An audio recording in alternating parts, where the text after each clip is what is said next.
Hello students, good morning. Now welcome in our English class. I hope you will fit and fine.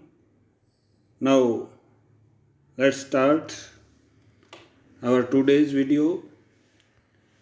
Till now we have seen that this Bruno, who was named as Baba by narrator's wife, has completed a journey from zoo to their own home in a very successful manner. उसने अपनी यात्रा वापस पूरी कर ली है बहुत ही सफलतापूर्वक ढंग से। बाबा ने जू से और फिर वापसी अपने घर के लिए अपने दोबारा से वो नरेटर के घर पर पहुंच चुका है। Now what happen after arrival of Bruno और बाबा by passing a long journey of zoo to their own home.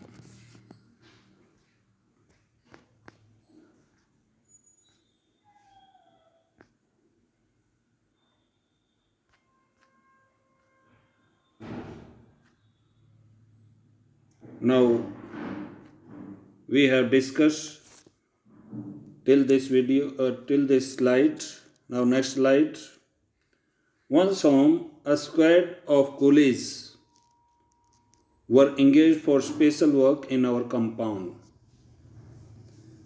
At narrator's house, a squad means team of coolies were deputed for special work in their compound.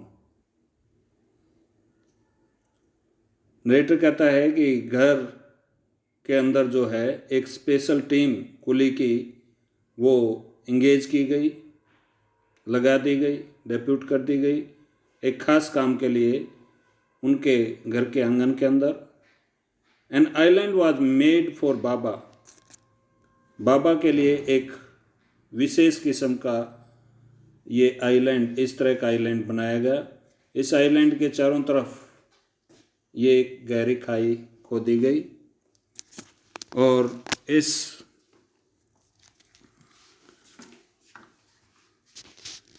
ये पिट, ये जो खाई थी ये किस लिए खोदी गई, ताकि बुर्नो उस आइलैंड को छोड़कर कहीं ना जा सके। So to control, to check Bruno's movement it was done. Bruno की मूवमेंट को रोकने के लिए, उसको इधर उधर घूमने से रोकने के लिए ऐसा किया गया। It was 20 feet long and 15 feet wide. What ever the island that was made, it was 20 feet and 15 feet, 20 feet long and 15 feet wide, यानी 20 फीट लंबा और 15 फीट चौड़ा ये आइलैंड बनाया गया। And was surrounded by a dry pit, और एक ये इस तरह से इसको पिट के द्वारा, एक खाई के द्वारा चारों तरफ से घेरा गया। 6 फीट वाइड, और ये जो खाई थी, ये जो पिट थी, ये 6 फीट चौड़ी थी। एंड 7 फीट डीप, और इसकी गहराई कितनी थी, 7 फीट।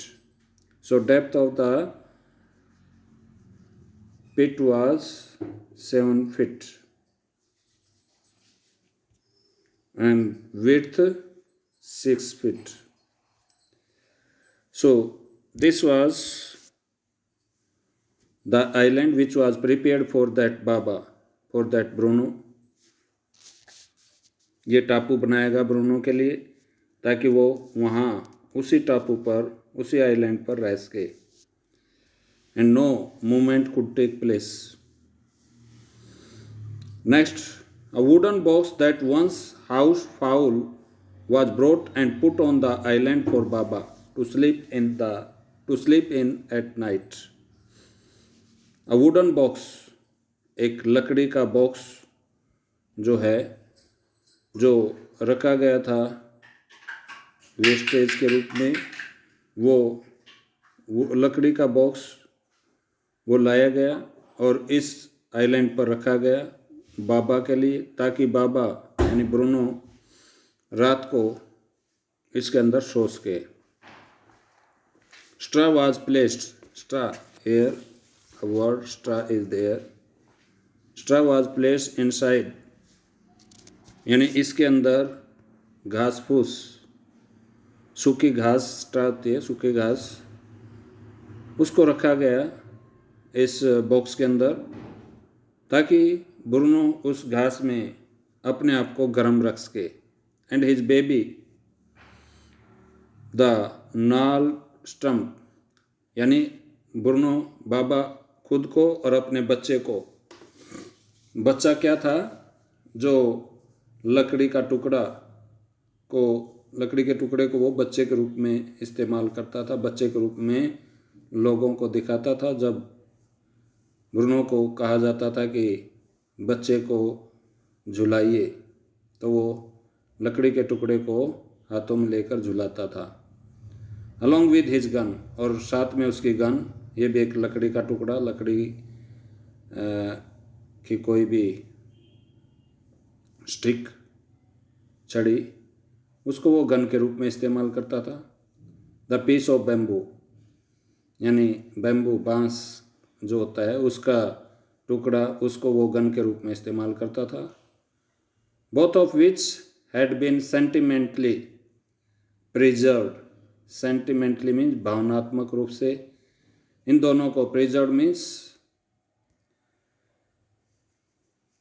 ठीक ढंग से, इनको सुरक्षित ढंग से रखा गया। Since he had been sent away to the zoo, जब से वो जू में गया था, यानी उसके बच्चे को और उसकी बंदूक को बहुत सावधानी से रखा गया था नेटर और उसकी पत्नी के द्वारा, जब से वो जू में गया था।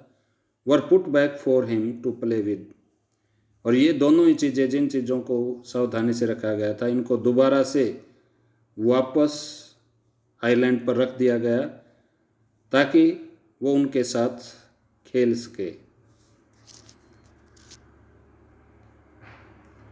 In a few days, the coolies hoisted the cage onto the island and Baba was released.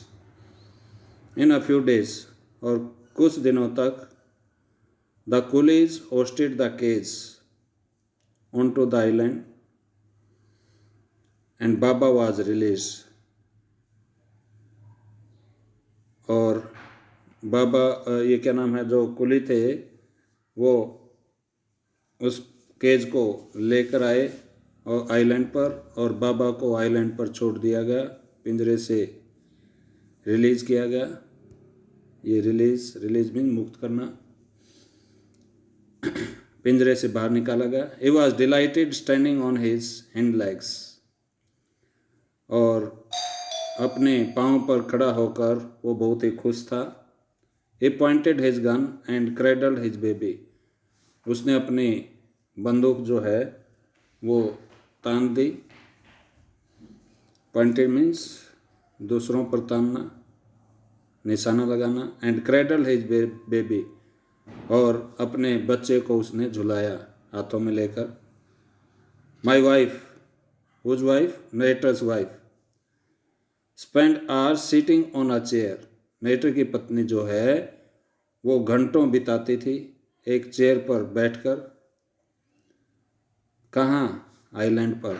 While he set on her lap, जब वो अपने while he set on her lap, जबकि ब्रूनो उसकी गोद में, लैप मीन्स गोद, यानी narrator की पत्नी की गोद में बैठा रहता था। और नरेटर की पत्नी घंटों बिता देती थी आइलैंड पर बैठे बैठे। He was 15 months old and pretty heavy too, अब ब्रूनो की जो एज थी वो 15 months यानी 1 साल और 3 महीने की हो चुकी थी, और वो अब काफ़ी हैवी मीन्स काफ़ी भारी हो गया था, वेट में काफ़ी बड़ा हो गया था। The way my wife reaches the island and leaves it is interesting. वो ढंग जो मेरी पत्नी जिस ढंग से आइलैंड पर पहुंचती थी, यानी मान लीजिए ये आइलैंड है और ये पीठ है चारों तरफ, और यहाँ से उसकी पत्नी यहाँ इस आइलैंड पर किस तरह से पहुँचती थी वो बताया गया है यहाँ पर। कहता है कि वो जो ढंग मेरी पत्नी का है आइलैंड पर पहुँचने का, वो बहुत ही इंटरेस्टिंग है, बहुत ही रोचक है। I have tied a rope to the overhanging branch of a mango tree. यहाँ कोई मैंगो ट्री है, इस मैंगो ट्री का की जो टहनी है उस टहनी से नरेटर ने एक रोप मीन रस्सी, एक रस्सी को बांधा हुआ है with a loop at its and. और वो रस्सी जो है, जो उसका आखिरी छोर है, उस छोर पर उसने एक लूप का मतलब होता है फंदा, एक फंदा बनाया हुआ है। तो नरेटर की पत्नी क्या करती है, उस लूप में, उस फंदे में एक पाँव या दो पाँव रखकर, और जैसे पेंडुलम होता है, मान लीजिए ये यहाँ रस्सी बंधी हुई है, ये रस्सी है, नरेटर की पत्नी यहाँ है और ये आइलैंड है। तो नरेटर की पत्नी यहाँ से पाँव रखकर इस तरह से इस आइलैंड पर पहुँच जाती थी, यानी ये रस्सी फिर यहाँ आ जाती थी और यहाँ वो उतर जाती थी उस रस्सी से। इस तरह से she reach there on that island with the help of a rope which narrator had tied with the help of a branch of a mango tree. She kicks off the other to bridge the 6 feet gap. वो 6 feet की जो खाई थी, पिट थी, उसको क्या नाम है, लांघने के लिए, that constitute the width of the surrounding pit, यानी वो चारों तरफ जो खाई थी उस खाई को लांघने के लिए इस तरह से नरेटर की पत्नी उस रस्सी की, उस लूप की हेल्प लेती थी और वो पहुंच जाती थी आइलैंड के ऊपर, और फिर घंटों बैठी रहती थी बाबा को अपनी गोद में बैठा कर। The return journey is made by the same way, is made the same way. Return journey जो है, यानी जू से दोबारा से नरेटर के घर तक पहुंचने की जो यात्रा थी, वो इसी ढंग की रही। But who can say now that a sloth bear has no sense of affection. लेकिन अब ये जो चैप्टर है, इसको पढ़कर अब कौन कह सकता है कि भालू के बच्चे में या भालू में कोई sense of affection, sense of affection का मतलब प्रेम की भावना, फीलिंग ऑफ लव नहीं होती। Means animal also have the sense of affection, animal also have the feeling of love. पशुओं में भी प्रेम की भावना होती है, प्यार की भावना होती है।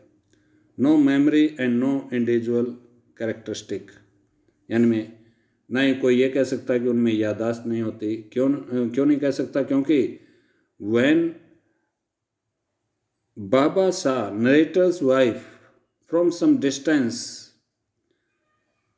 Eight the same time at the same place, from the same place, Baba recognize her, यानी जैसे नरेटर की पत्नी उसके केज के पास अभी तक पहुंची भी नहीं थी, काफ़ी दूर वो मौजूद थी, लेकिन इतनी दूरी से वो नरेटर जो है उसको पहचान गया, उसको जान गया कि ये हमारे पास्ट में मैं इसके साए में, इस औरत के साए में पला बड़ा हूँ।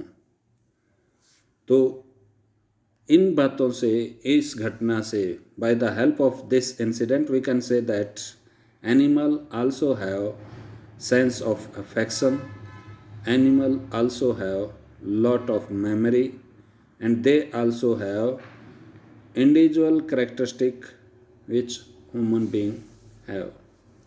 जो आदमी के पास विशेषताएं होती हैं, गुण होते हैं, ऐसे ही गुण पशुओं में भी मौजूद होते हैं। ये हमें बताता है ये chapter a true bond of love, यानी एक सच्चे बॉन्ड ऑफ लव, प्रेम का जो बंधन है, एक सच्चे प्रेम का बंधन, उसके बारे में हमें एक क्लियर कट इंडिकेशन देता है ये चैप्टर। किस तरह से बाबा ने दोबारा से अपने नरेटर की पत्नी को दोबारा से पहचान लिया, कैसे अपना अफेक्शन जाहिर किया, उसको देखकर वो सिर के बल खड़ा हो जाता है, झूमने लगता है, नाचने लगता है और खुश हो जाता है। तो ये थी इस चैप्टर की समरी।